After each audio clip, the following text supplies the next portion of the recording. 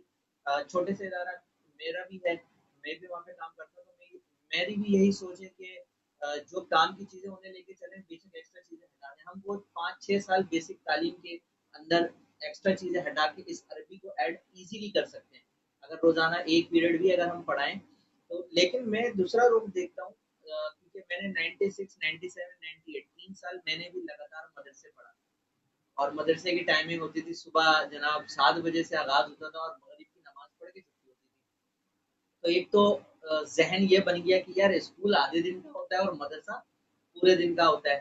اچھا مدرسے سے جب ہم فارغ ہو کے آتے ہیں تو ریلیکس ہوتے ہیں، زیادہ سے زیادہ سوتے وقت ہمیں سبق کو دہرانا ہوتا ہے، صبح اٹھ کے یاد کرنا ہوتا ہے، پھر مدرسے میں جا کے دوبارہ ایک 1.5 گھنٹہ یاد کرنے کا ہوتا ہے، اس کے بعد پھر ہم سنانا شروع کرتے ہیں۔ لیکن میں نے اپنے ہوش و حواس میں رہتے ہوئے جو مدرسے جہاں پہ ناظرہ یا حفظ القرآن کرایا جاتا ہے وہاں پہ میں نے عربی سکھاتے ہوئے نہیں دیکھا، لیکن مجھے بڑی خوشی ہوئی کہ 2 سال پہلے جب آپ نے ہم نے مل کے ایک علامہ اقبال کے اوپر پروگرام کیا اور میں نے وزٹ کیا بیت الاسلام مدرسے کا آپ لوگوں کے ساتھ، تو دیکھا کہ وہاں پہ 1 سال عربی پڑھائی جاتی ہے، 1 سال انگلش پڑھائی جاتی ہے۔ جب بچہ عربی پڑھتا ہے تو وہ لازم ہوتا ہے کہ صرف عربی میں ہی بات کرے گا ورنہ فائن لگتا ہے اسے کوئی ایک پنشمنٹ کی صورت میں، اور جب انگلش پڑھ رہا ہے جس سال تو صرف انگلش میں ہی بات کرے گا، مطلب انہوں نے ایک انٹرنیشنل لینگویج بھی سکھا دی اور قرآن کو آسان طریقے سے سمجھنے کے لیے عربی بھی سکھا دی۔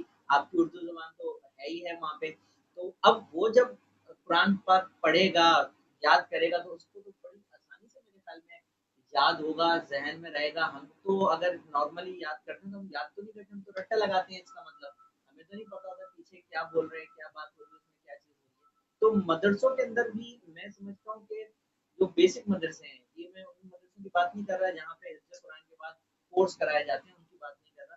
بیسک مدرسوں میں بھی کچھ عربی کا معاملہ تو ہونا چاہیے، اور لیکن اب دونوں طرف میں نے دیکھا کہ تیزی کے ساتھ اسکول میں دینی تعلیم اور مدرسوں میں دنیاوی تعلیم بڑھ تو رہی ہے، لیکن مجھے ایسا لگتا ہے کہ ابھی تک ایک صحیح نظام دونوں طرف نہیں بن پا رہا جس سے ایک اچھا انسان باہر نہیں آ رہا ہے جو ایک اسلامک اسکالر بھی ہو، ساتھ میں آپ کا کوئی دنیاوی تعلیم کا کوئی ڈاکٹر یا انجینئر بھی بہت اچھی بات کی آپ نے۔ دیکھیں مدارس کے پاس وہ مراعات نہیں ہے جو آپ کے اسکولوں کے پاس ہو۔ اچھا ایک چیز اس میں اور ایڈ کر ہے۔ جی دوں جی کہ ایک اور چیز ہم نے دیکھی کہ اسکول جب پرائیویٹ اسکولز آئے، گورنمنٹ کو تو چیلنج ہونا ہے، جب پرائیویٹ اسکولز آئے برے صدر میں تو انہوں نے فیس لینے کا ایک معاملہ شروع کیا، لیکن مدرسے میں میں اگر بات کروں اپنے ہوش جب میں نے سنبھالا جب سے لے کر اب تک میں دیکھ رہا ہوں مدرسوں کی فیس ہی نہیں ہوتی، کیوں نہیں لیتے؟ وہ بھی تو محنت کر رہے ہیں، وہ بھی تو پڑھا رہے ہیں، اور ایک ماں باپ یہ سمجھتا ہے میرا بچہ اسکول نہیں پڑھ پا رہا مدرسے میں ڈال دو، جو بچہ سب سے نالائق ہوتا ہے اسے مدرسے میں ڈالتے ہیں، نہ کہ لائق کو ڈالتے ہیں۔ اور دوسری چیز جو ہوتی ہے جو غریب ہوتا ہے وہ بھی کہتا ہے چلو میں اسکول کے اخراجات نہیں اٹھا سکتا مدرسے میں ڈال دو، تو یہ ذہنیت کون چینج کرے گا والدین کی؟ اور مدرسے اپنے اسٹینڈرڈ جیسے بیت الاسلام ہے جامع رشید ہے ایک اسٹینڈرڈ پہ آ گئے، اور بھی مسالک کے مدرسے اس طرح سے ہیں جنہوں نے ایک اسٹینڈرڈ بنا لیا، دنیاوی نصاب پورا بنا لیا، لیکن کم تعداد۔ میں آپ کی اسی بات کا جواب دے رہا تھا۔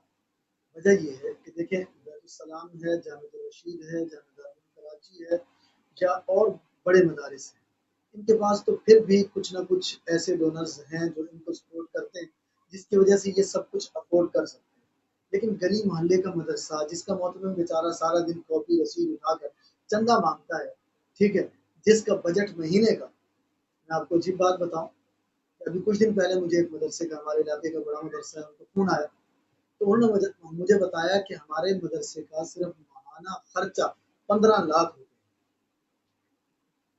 تو اب وہ بیچارے 15 لاکھ، اور آپ بھی ان کو جانتے ہیں جامعہ باب الرحمت سے مجھے یہ فون آیا، تو اب 15 لاکھ روپے پورے کرنا کوئی آسان کام تو نہیں۔ تو ٹھیک ہے اللہ پاک کی طرف سے اسباب بنتے ہیں، اللہ نے ایسے لوگ پیدا کیے ہیں جن کا یہ رجحان ہے وہ سپورٹ کرتے ہیں، لیکن ظاہری بات ہے اب وہ بیچارے اپنے محدود بجٹ میں کہاں تک جائیں، چھوٹے مدارس. اسی طرح میں جامعہ بیت العتیق کا نام نہ لوں، جب یہاں لوں تو پھر بات جو ہے نا وہ برابری پر نہیں آتی. وہ بیچارے اکثر سال میں مقروض رہتے ہیں. آپ ان کی محنت دیکھیں، ان کے جا کے وہاں طالب علم دیکھیں، بابر احمد میں آ کر طالب علم دیکھیں، محنت دیکھیں. آپ نے جیسے کہا مطلب 24 گھنٹے میں سے یہ لوگ تقریباً 18 گھنٹے بچوں کو پڑھاتے ہیں، محنت کرتے ہیں، استاد سارا دن لگے رہتے ہیں. دیکھیں ان کی محنت کا صلہ انہوں نے دنیا سے رکھا ہی نہیں ہے، اللہ سے رکھا ہے، اس لیے جو ہے ان کو اس چیز کی پرواہ نہیں.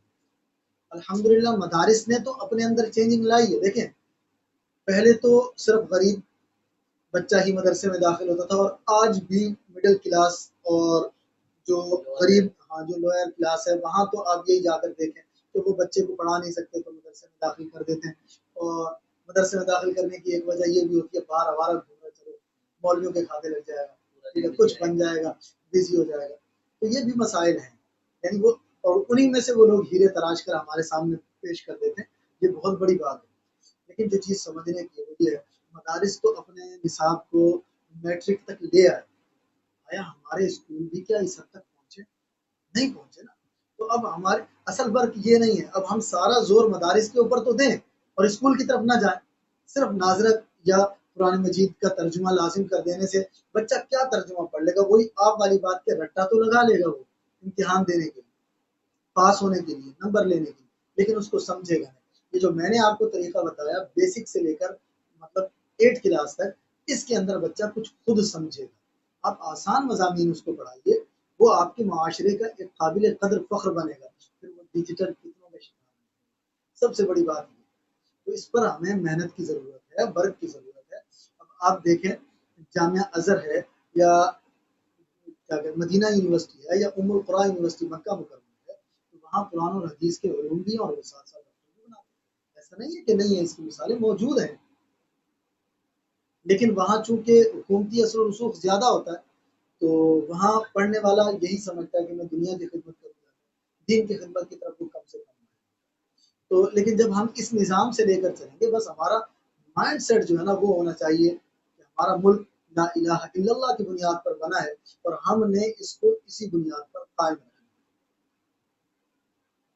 اور آپ کی اس تجویز پہ کوشش ہوگی کہ ہم بھی عمل کریں اور اپنے علاقے میں اور لوگوں تک بھی یہ پہنچائیں کہ کسی طریقے سے، کیونکہ مجھے اندازہ ہے کہ کوئی بھی اسکول پرنسپل 1 کلاس سے ان چیزوں کو امپلیمنٹ کرنے کا نہیں سوچے گا. وہ اگر مانے گا بھی تو بولے گا 3 سے. میں کہتا ہوں کہ اگر 5 سال بھی اس کورس کو دے دیے جائیں 8ویں تک، مطلب اگر تیسری سے لے کر 8ویں تک بھی دے دیا جائے تو ایک بہت بڑا کام ہوگا. ڈیلی بیسس پہ ایک پیریڈ اگر دیا جائے تو 5 سال میں اتنی عربی بچہ سیکھ جائے گا کہ وہ قرآن پاک کو سمجھ کے پڑھ سکے گا. پتہ کلامی معاف آپ کی مجھے ایک بات یاد آئی، وہ میں نے پہلے کرنی تھی رہ گئی مجھ سے.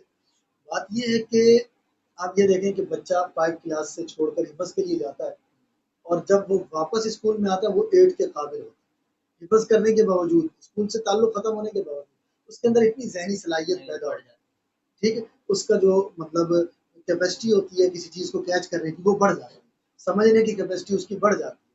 تو اسی طرح اگر ہم اسی طرح کے لوگ بھی لینا شروع کریں، ہم اس طرح کے لوگ بھی اگر اس لائن میں لینا شروع کرتے ہیں تو یقیناً ہمارے لیے یہ سارے معاملات آسان ہونا شروع ہو جائیں گے. اور پھر میں آپ کو یہاں ایک مشورہ اور دیکھیں، آپ کی یونیورسٹی کے اندر بہت سارے شعبے ہوتے ہیں. فی الحال اس مضمون کو اختیاری رکھ دیا جائے، پیرنٹس سے کہہ دیا جائے کہ بھائی ہم اس طرح کا ایک نظام لانا چاہتے ہیں، آپ ہمارا ساتھ دینا چاہتے ہیں. تو کم از کم جو اسلامی مائنڈ سیٹ والے لوگ ہیں وہ تو ضرور آئیں گے اس طرف. تو اس کے لیے ایک علیحدہ سے شعبہ بنا دیا جائے.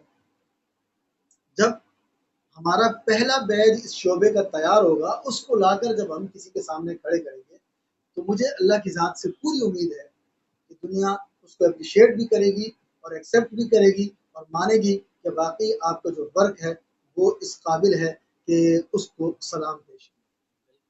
بہت بہت شکریہ مولانا صاحب. امید کرتے ہیں کہ آج کا نوجوان دین اور دنیا دونوں کو ساتھ لے کے چلے گا اور عنقریب ہمارے ملک میں بھی کچھ ایسے تعلیمی نظام متعارف ہوں گے یا بڑھیں گے جس میں دین اور دنیا دونوں کو ساتھ لے کے چلا جائے. میں اور علی نقال آج کے پروگرام کے لیے ہمیں اجازت دیں اس میسج کے ساتھ. مثبت سوچ ایک متحد پاکستان کے لیے. اللہ حافظ.